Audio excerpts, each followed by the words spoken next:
하나님의 은혜가 여러분들 가운데 함께 하시기를 주님의 이름으로 축원합니다. 여러분 금식해 보셨지요? 언제 금식하셨습니까? 마음이 절박할 때, 정말 하나님의 도움이 필요할 때, 그럴 때 아마 여러분들은 간절히 하나님 앞에 기도했을 겁니다.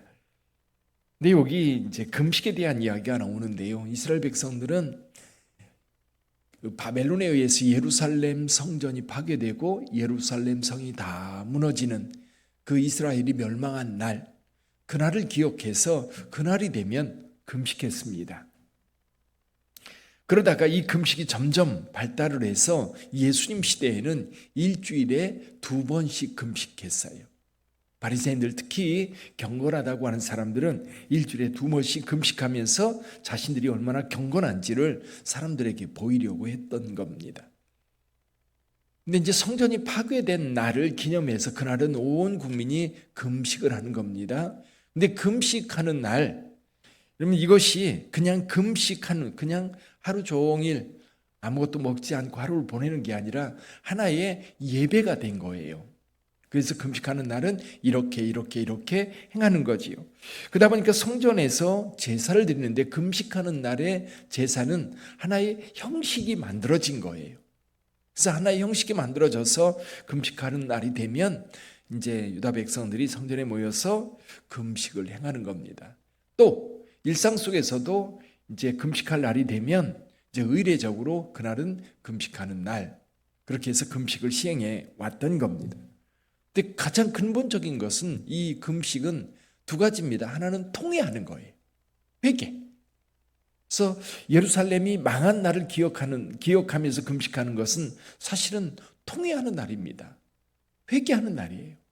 우리가 이렇게 잘못을 해서, 우리 조상들이 이렇게 잘못을 해서, 이렇게 악을 행해서, 이렇게 하나님의 뜻을 따르지 않아서 이렇게 망하게 되었습니다.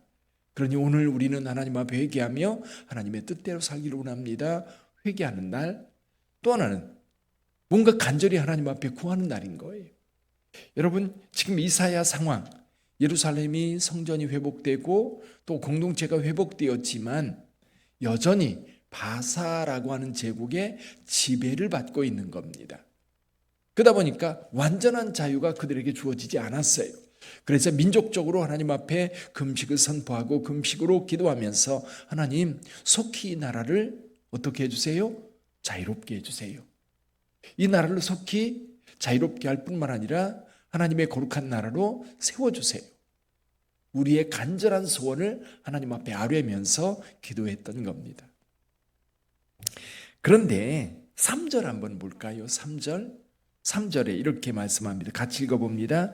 우리가 금식하되 어찌하여 주께서 보지 아니하시오며 우리가 마음을 괴롭게 하되 어찌하여 주께서 알아주지 아니하시나이까.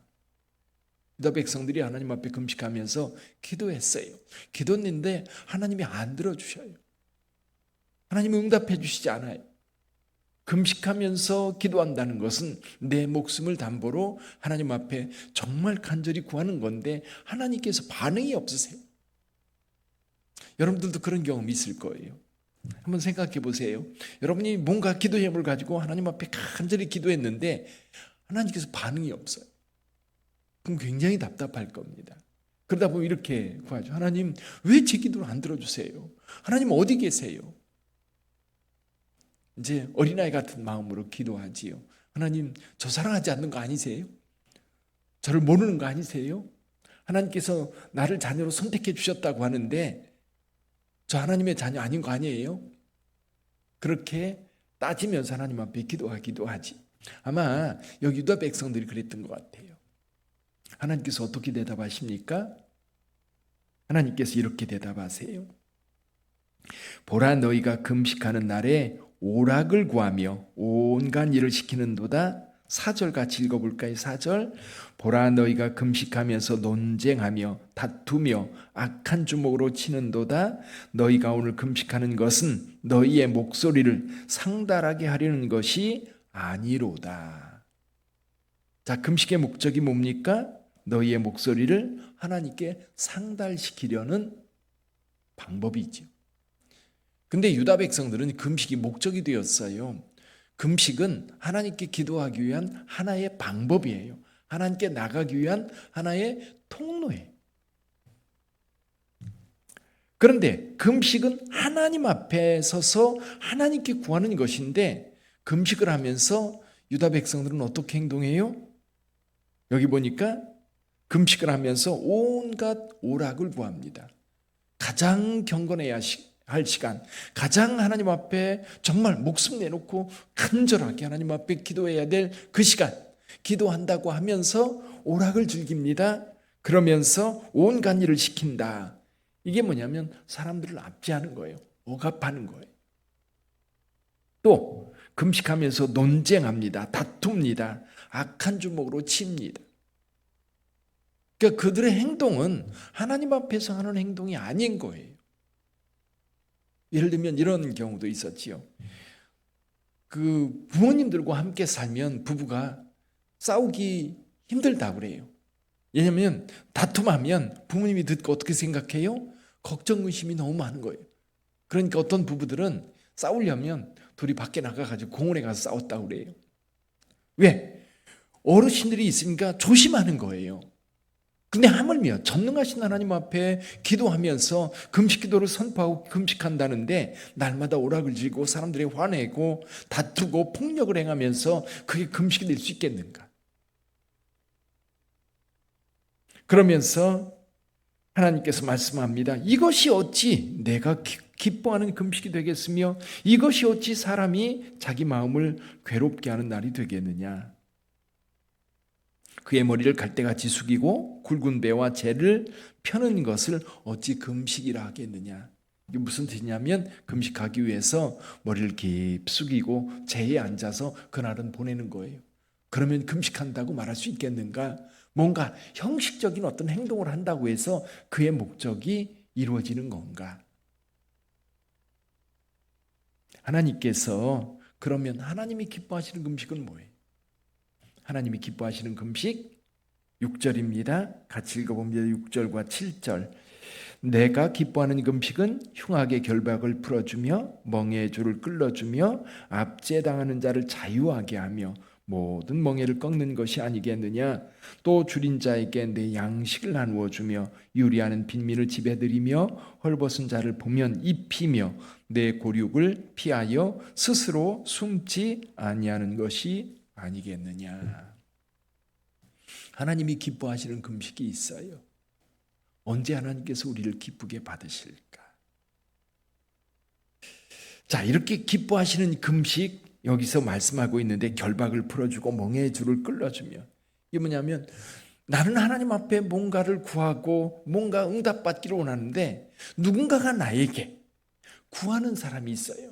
나 때문에 누군가 힘들어해서 나에게 구해서 좀 자유롭게 해주세요. 나를 좀 풀어주세요. 그렇게 요구하는데 그거는 점점 더 억누르면서 자기는 하나님 앞에 뭔가를 구하고 있어요.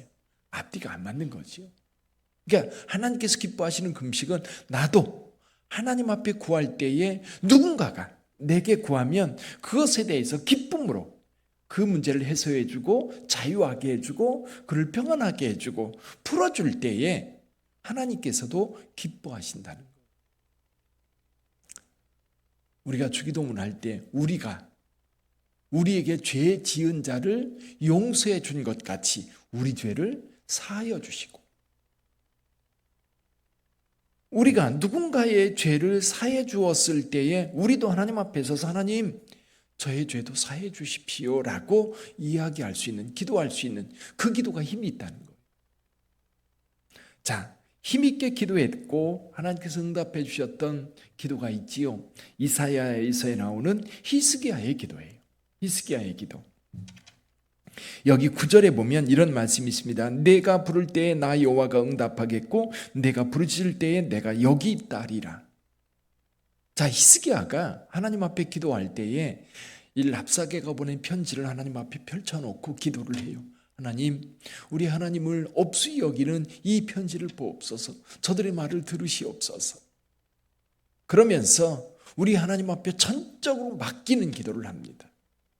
전적으로 맡기는 기도를 해요. 히스기야가 하나님의 이름을 부르면서 하나님 앞에 통회하면서 하나님의 도움을 구할 때에 응답받았어요. 이 사내립의 군대가 다 물러가고 이제 유다가 구원을 받을 수 있었던 겁니다. 응답받는 기도. 이사야는 이 말을 쓰면서 아마도 히스기야를 생각했을 거예요. 어려운 시절에 하나님의 도움을 구한다면 정말 베옷을 입고 금식하면서 하나님 앞에 나와 통회하며 기도를 해야 되는데 지금 이 예루살렘에 있는 유대인들은 그렇게 기도하지 않고 있었던 거지요. 또 여러분 그 마태복음 25장에 보면요. 왕이 백성들 둘로 나누는데 거기에 보면 6종류의 가난한 사람들이 나와요. 어떤 사람들입니까? 목마른 자, 굶주린 자, 또 나그네 된 자, 헐벗은 자, 병든 자, 옥에 갇힌 자. 그런 사람들을 돌아본 자가 의인이라는 겁니다. 이게 지금 같은 얘기를 하는 거예요. 금식한다는 얘기는 하나님 앞에 가장 경건한 자의 모습으로 하나님 앞에 서야 되는데 그들은 그렇지 않았다는 겁니다. 오히려 반대로 행동했던 거예요. 자, 여러분 오늘 하루를 살아가면서 새벽 기도에 나오셨습니다.